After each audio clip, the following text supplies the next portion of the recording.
So the week before last I posted a crochet vlog and I actually really enjoyed filming it, and so I thought this week why don't I do the same thing.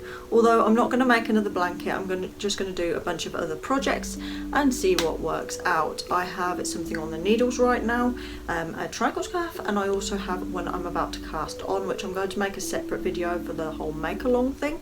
But for now I'm probably going to just include it in this vlog just to get some things going, have some new yarn to show you, and just let you know what I've been up to this week. Here is the triangle scarf I started last week. It's starting to look more like a shawl. I started this for my Papacha Batik review, DK weight yarn. This is the colourway, beautiful. If you haven't seen the review yet, you should check that out. It's on my channel. It's getting to a stage though where I've done so many stitches and so many increases that it's enormous. And of course it's all scrunched up, so it's much larger than this if I unravel it. But yeah, I'm getting very tired of doing this. I'm ready for the project to finish, but I'm not ready to finish knitting, if that makes sense. If you ever get that, let me know in the comments below. I have my sneaky yarn box here and my project bag that's absolutely full to the brim. Needs to be sorted out. Have all sorts of things in there. That's something I'm going to do this week. There's a bunch of yarns I have no idea what I'm going to do with, like that one right there.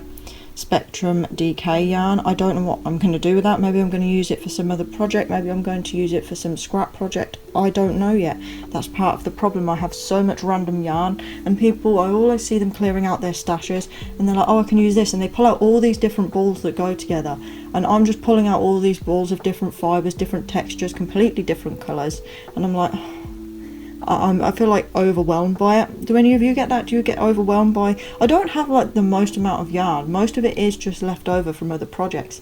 I don't tend to buy yarn unless I have a specific project in mind, or I think I have this project and I'm going to have extra, so I'm going to make this. I have a lot of plans for leg warmers. If I have leftovers from this, I'm probably going to make some cute leg warmers to go with my skirt.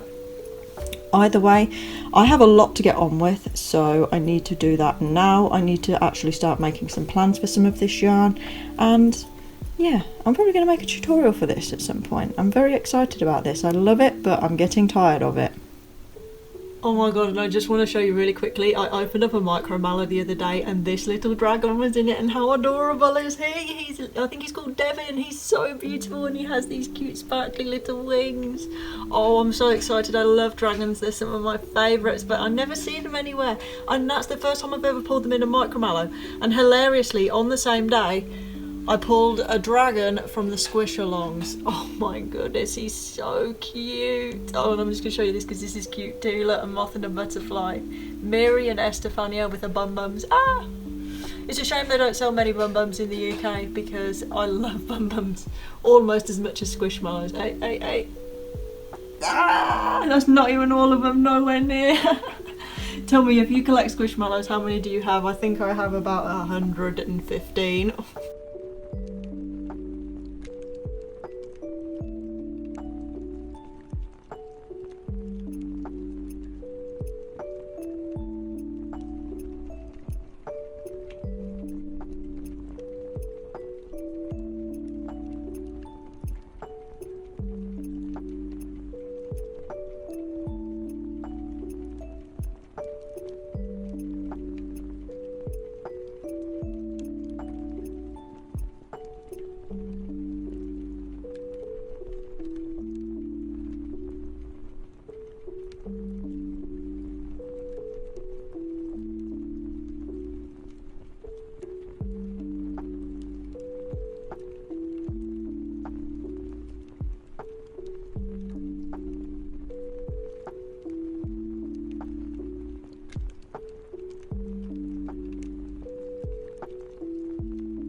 I finished it and I'm so happy with the way it turned out. This colourway, this yarn is now my second favourite. I absolutely love them. If you haven't seen my review for it already, you need to check it out.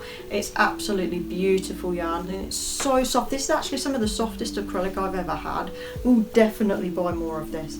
And this turned out exactly as I wanted it, because I've crocheted a bunch of these before in the past, and even with the same amount of yarn, I know crochet is a yarn eater, they come up very small, and the arms, what do you call them? The straps, I'm not sure. These come up really short and they tend to be like up here, and I have to tie them under here, and I feel all bunched up like that and I don't like it. But I'm going to wear this so much when the weather's a bit cooler. You have no idea. Even on nights now, I'm considering wearing it because I love it. It's so soft. The colour is so beautiful and I'm so happy with it. You know, sometimes I make projects and I'm like, yeah, or sometimes I'm like, oh, I like that, that's cool. Like my Sheep Happens jumper, if you haven't seen the video, you might want to check it out. I think it was a work in progress video, I showed it in my recent makes or something. I did it ages ago. I'll probably show it again sometime soon anyway. If you haven't seen that, you should check it out because that's one I made. I love it, it's beautiful, but I don't wear it. I'm scared of wearing that jumper. I'm scared of blocking it. I'm just scared of the jumper. And this is one of those projects that I love, but I can't wait to wear, and I feel like that's so important. And it does concern me sometimes knitting with acrylic, crocheting with acrylic, because it does use fossil fuels. It isn't very sustainable, and that's something that kind of bothers me with knitting and crochet. But on the other hand, I live in northern England, not too far from the coast.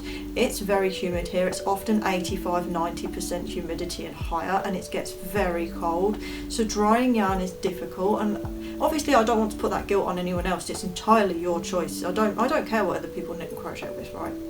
But I have a little bit of guilt when I knit with acrylic, and I'm always like, ugh. But then I justify it by thinking, if I make something with acrylic, right, and I can wash it and wear it a lot more, and I genuinely love it, and I'm going to keep it, and I'm going to really use this and get the most out of it, then that in a way is more sustainable than buying something and preserving it like a museum object. Do you get what I mean? Like, it has to be wearable. I have to be able to get things washed and dried. No matter how much I love wool, and I'm knitting another project with wool at the moment, I'm always wary of it because the blocking, the stretching, the drying, the smell, I'm just always scared of damaging it because it's so delicate and has such a care necessity, and it really needs to be taken care of. And I love my projects and my things to be kept for a long time. I'm not one of these buy it, wear it, get rid of it, donate it quickly. I'll keep my stuff for years, and I think that's why I can kind of justify using this when it isn't something I would necessarily prefer, because this colourway is beautiful. I am going to wear this. I'm going to wear this non-stop. If you saw my video, I think I mentioned it about my Godzilla t-shirt. I will wear it until it splits off my body. I am one of those people, like, if I love something, that's it. I'm going to have that thing, and that's it. It's not coming off. So yeah, I think that's how I can justify this, and I don't want to ramble on too much longer about this. I'm really happy with the way it turned out. I can't believe I actually have one with the straps, the arms that are the perfect length for me. It's so soft and comfy. This yarn though, I'm gonna buy more and I'm gonna make more stuff with it. I need this yarn in my life. Like, more projects please. Guys, I was really naughty and bought some more yarn. Now, this was on a one-day sale, and I know they always do those it's a sale, only 24 hours, but Yarn and Colours has become one of my favourite brands, and I really wanted to get this yarn because I fully intend to knit the Heartless vest soon. If you haven't seen it, look it up. It's a really beautiful pattern. I think it went viral about 2 years ago. Anyway, Yarn and Colours Joy. It is 25% wool, 25% acrylic, 50% polyamide, DK weight yarn, even though I'm sure I bought it from the worsted section. It does feel slightly smaller than worsted, so I guess DK is accurate.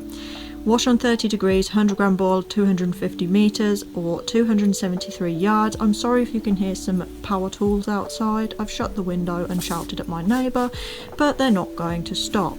This is the colour Pink Sands, and this is a beautiful colour. I absolutely love it. The only issue is when I held it up to my skin in the mirror, if you haven't done this trick before, by the way, do it. Hold something under your chin, close your eyes for 3 seconds and open them. If you're drawn to the colour's wearing you. If you're drawn to your face, you're wearing the colour, and that's what you want. Unfortunately, this colour was wearing me. Pink is a really difficult colour for me to wear. but I wanted to make some things in pink and purple this year. Same with purple, really difficult, but you know, I want to do it. This yarn feels so soft and it's so beautiful. I can't wait to use it.